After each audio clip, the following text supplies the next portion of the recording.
We have a 2,500 point game between my Bretonnian army and a Vampire Count's army.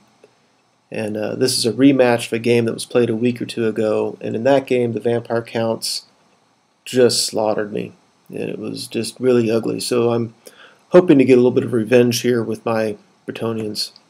So anyway, here's an overview of the board. On the very far right, barely almost off the screen, there's some woods. At the top is a big hill. To the left of that is some impassable terrain. To the far left is another hill, and then towards the middle is a building. They look like two houses. We're treating that as one building.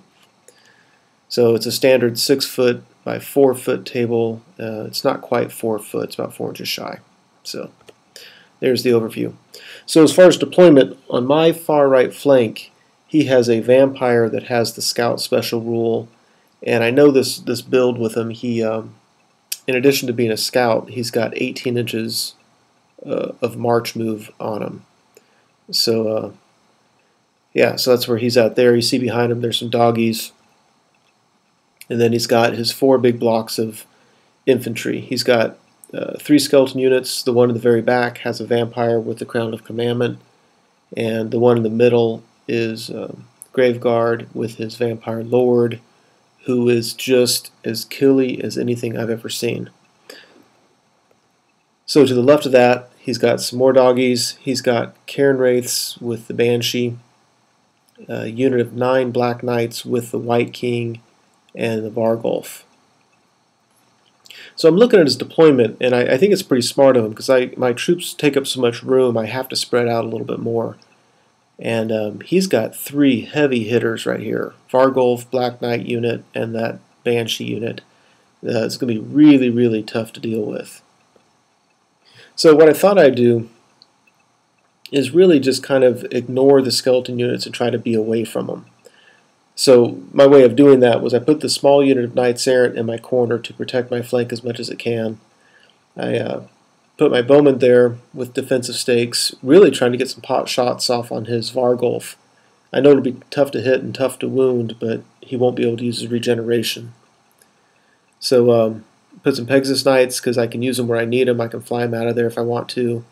That small unit on the far left looks like Knights of the Realm. I'm proxying those. Those are actually Knights Errant. Next to them it gets kind of muddled. In the back I have a Trebuchet. I have 5 fast cav. I have my general who can peek through that gap between the fast cav and the Grail Knights. Have 8 Grail Knights with a damsel, big block of men-at-arms, some skirmishing bowmen, block of 8 Knights of the Realm with a damsel. To the left of them I have 8 Knights Errant with my BSB and some more Pegasus Knights. So here we go. Vampire turn 1. He marches his vampire, and he's able to do it, so he's just barely out of my line of sight with those Knights Errant, which is just a hassle. And he has his fast cav on the right who are out of my sight as well. So I'm there to protect my flank, and it's not really working. You can see he just takes his infantry blocks and moves them up very predictably. And here it's kind of weird. I don't know exactly what he has. It looks like that Vargulf is turning the opposite way, but that's just because of the model. He's actually facing towards me along the line of that house. He's got the Vargulf, he's got those skirmishing Cairn Wraiths and his big block of Knights, and then he made a mistake by putting those doggies, those dire wolves, angled such that, one, I can reach them, and if I beat him in combat, I'm going to be able to get into the flank of his Black Knights. So that was, I don't know what to do with that left side, but I just can't not hit hit the flank of those dogs and try to go into the Knights. So we go to the magic phase. He's got 7 power dice. I've got 4 dispel dice and 3 scrolls. I also have the Chalice of Malfleur. So I roll the dice for that, and I roll a 1. And so my damsel in the middle of the Grail Knights unit now has a wound. And what that also does, it makes me such that I really can't use the Chalice anymore, because if I roll another 1, I lose that damsel, and I'm down to 3 dispel dice.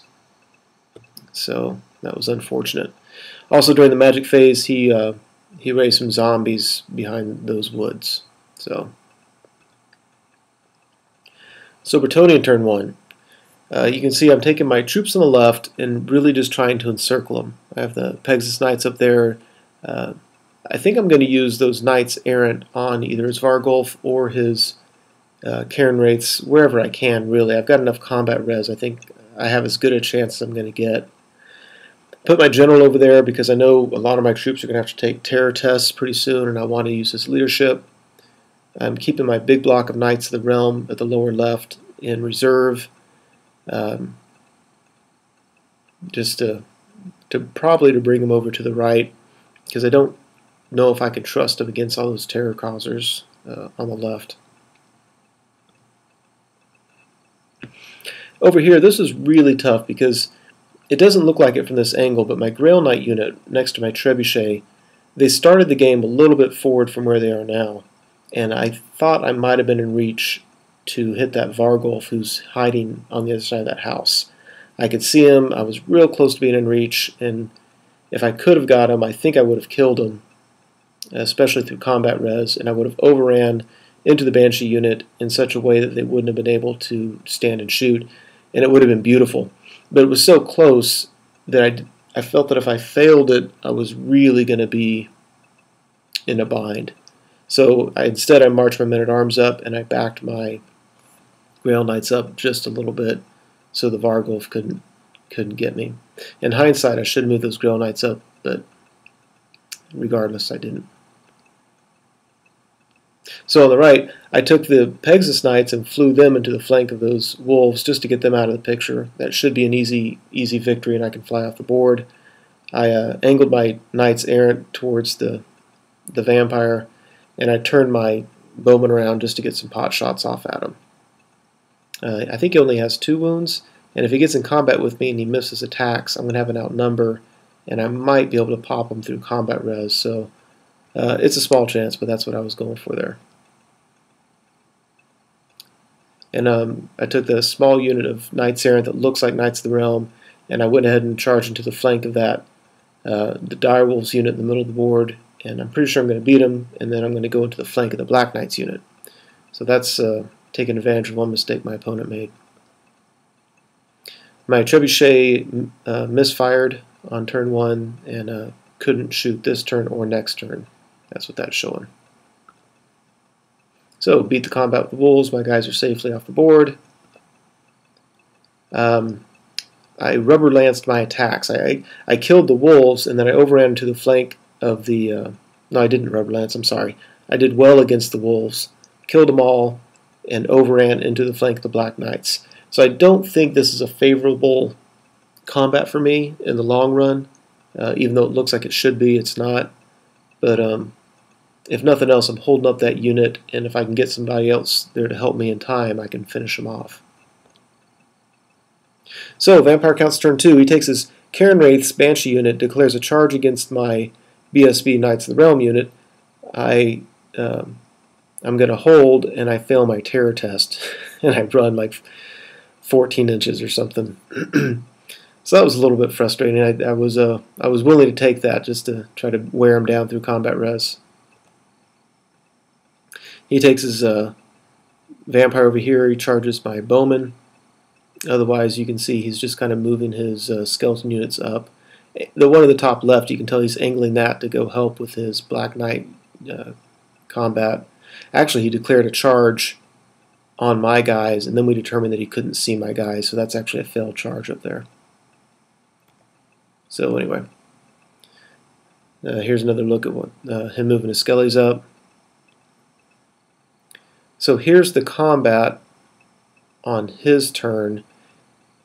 This is where I meant to say I miffed my attacks. I got to go first here on the charge. I have 5 of my guys that get to attack, and I do 0 wounds. Luckily, he does 0 in return, and we tie. He has a banner and outnumber, and I have a flank and a rank. So that could have gone better, and otherwise, there's a look at the board. During his magic phase, he blasts my fast cav, which I'm okay with.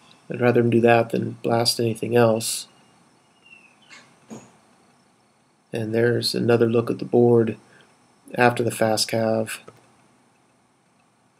and another look after combat.